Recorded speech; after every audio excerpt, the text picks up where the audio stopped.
घर का बंटवारा। अरे विनोद, तूने हलवाई को सारा सामान तो दे दिया है ना?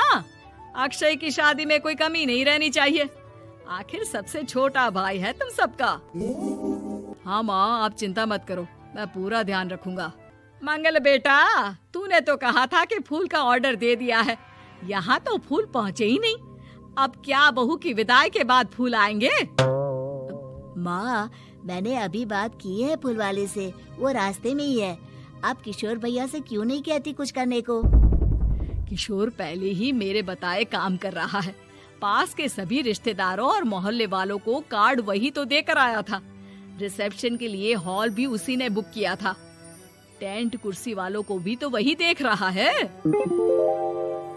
पर कई मोहल्ले वाले तो हमारे भरे पूरे परिवार से जलते भी हैं।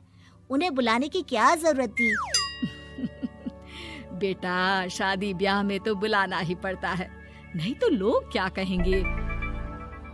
दादी दादी देखो ना, हलवाई अंकल हमें लड्डू नहीं दे रहे, आप इनको डांटो ना।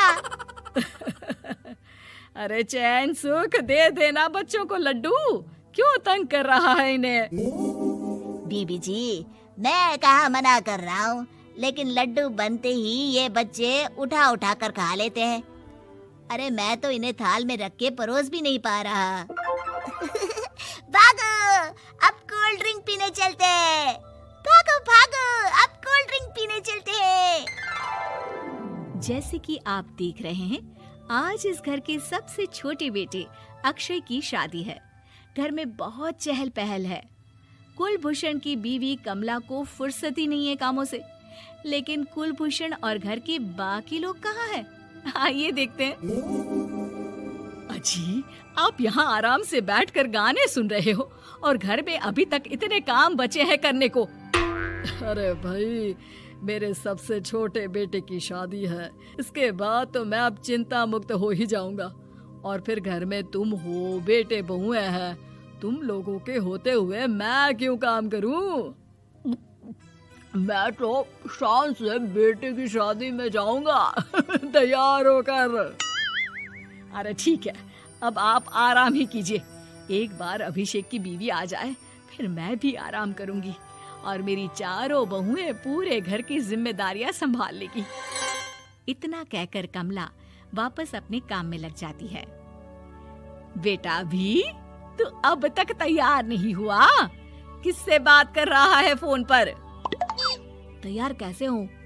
सैलून जाने से तो आपने मना किया है, क्योंकि मुझे हल्दी लग चुकी है। भाभीयों को देखो, सुबह से पार्लर में है। अक्षय की शादी हो जाती है और नंदिता बहू बनकर घर आ जाती है, लेकिन इस घर की खुशियों को मानो किसी की नजर लग गई थी। नंदिता के आने के बाद आए दिन घर की शांति भंग होती रहती। अपने माँ बाप की इकलौती बेटी को इतने बड़े परिवार की जिम्मेदारियां कहाँ संभालनी थी।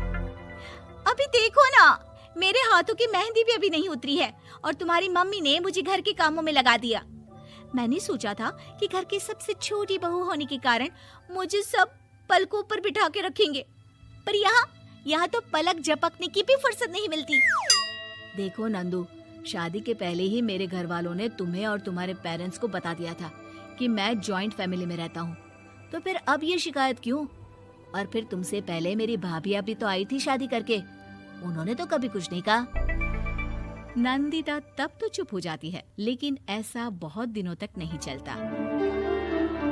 अरे नंदिता, माँ बाबूजी की दवाई का टाइम हो गया है, उन्हें दवाई दे आओ और उसके बाद सबके लिए नाश्ता बना देना। पर भाभी, मैं तो अभी अपना फेवरेट सीरियल देख रही हूँ। प्लीज मेरी जगह आप कर लो ना ये काम। ठीक है, मैं तेरी जगह माँ बाबूजी को दवाई दे आती हूँ और नाश्ता बना लेती हूँ।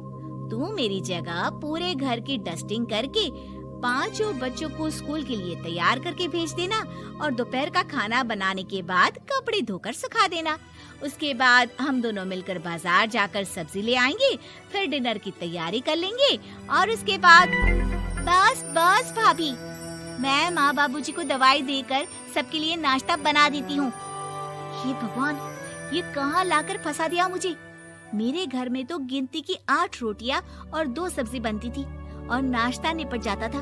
यहाँ तो रोटियों का ढेर और सब्जियाँ बड़े बड़े पतीलों में बनानी पड़ती है। नाश्ता बनते बनते लंच का टाइम हो जाता है और लंच बनते बनते डिनर का। अभी मुझ में तुम्हारे पूरे परिवार का नखरा उठाने की और ताकत नहीं बची। मैं ऐसे नहीं रह सकती। अरे तो क्या चाहती हो तुम? मुझे अलग रहना है बस। तो ठीक है, हम कल ही शिफ्ट हो जाएंगे किराए के घर में। इतना बड़ा घर होते हुए हम किराए पे क्यों रहेंगे? ना जी ना, घर में ही दीवार खड़ी करो अपने हिस्से के आगे। घर के साथ साथ घर की खुशियों में भी दीवार खींच जाती है। ऐसे ही कई महीने बीत जाते हैं और नंदिता माँ बन जाती है। बच्चे के आने से अभिषेक के कंधों पर खर्चों का बोझ आ पड़ता है। अभिषेक का बोझ कम करने के लिए नंदिता भी पार्ट टाइम जॉब कर लेती है, लेकिन इससे उसके सर पर नौकरी, घर और बच्चे की जिम्मेदारी बढ़ जाती है। नंदिता, ये क्या है?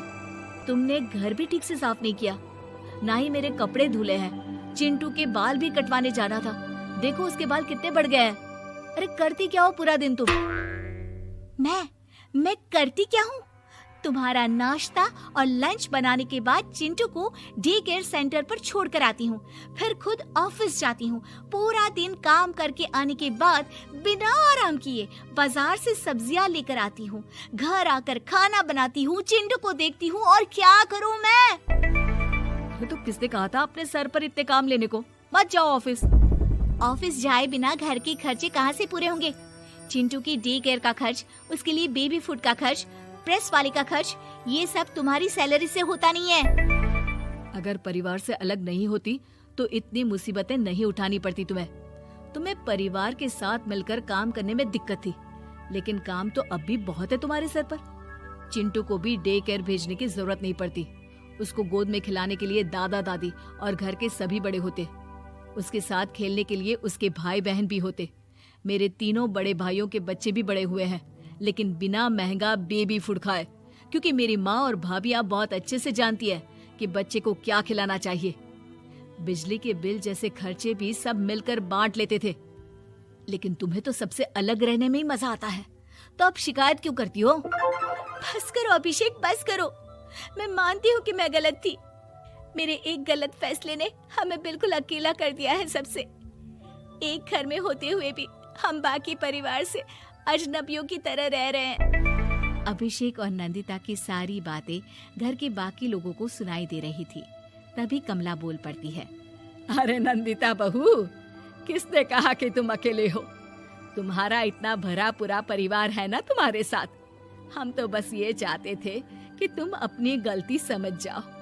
अगर हम तुम्हें समझाते तो शायद तुम ना समझती, लेकिन अपनी गलती का एहसास तुम्हें खुद हो गया है, तो अब तुम समझ चुकी हो परिवार में एक साथ रहने का मोल क्या होता है। मम्मी जी, मुझे माफ कर दीजिए, अब ऐसा दोबारा कभी नहीं होगा।